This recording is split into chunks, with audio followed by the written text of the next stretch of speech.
হাসিনা রেজিমের দুর্নীতি আমরা শুধু সংখ্যা এতদিন শুনে এসেছি। বাস্তবতা হচ্ছে আমাদের মতো সিস্টেমের জাতাকলে পিষ্ট হওয়া মানুষের জন্য এসব সংখ্যা তেমন কোনো অর্থ বহন করে না। আসুন আমরা আপনাদের একটা ভিন্ন উপস্থাপনা দেখাই। খুনি রেজিমের অন্যতম একটি দালাল মিডিয়া থেকেই তথ্য নিয়ে দেখাই।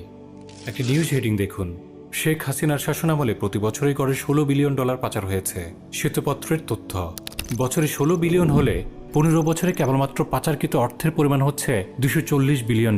অর্থাৎ টাকার অঙ্কে তা হচ্ছে 29,16,890 কোটি 13,60,000 টাকা। আগেই বলেছিলাম আমাদের ব্রেইন এমন বড় নম্বর প্রসেস করতে দক্ষ নয়। অন্যভাবে দেখা যাক, একটি $100 টাকায় প্রায় 12,000 টাকা এবং $100 নোটের পুরুত্ব হচ্ছে প্রায় 0.0043 ইঞ্চি। এখন আমরা যদি $420 বিলিয়ন একটির উপর আরেকটি রাখি, তাহলে এর উচ্চতা হবে 260 কিলোমিটার। এমনকি আমরা 260 কিলোমিটারও হয়তো সেভাবে অনুধাবন করতে পারি না। এটি হবে মাউন্ট এভারেস্ট অপেক্ষা 29 গুণ বেশি উঁচু। অর্থাৎ 29টি মাউন্ট এভারেস্ট একটার উপরে আরেকটি বসালে, কিংবা 314টা বুর্জ খলিফা টাওয়ার একটার উপরে আরেকটা বসালে যা হয় তা হচ্ছে 260 কিলোমিটার। পৃথিবীর সর্বাধিক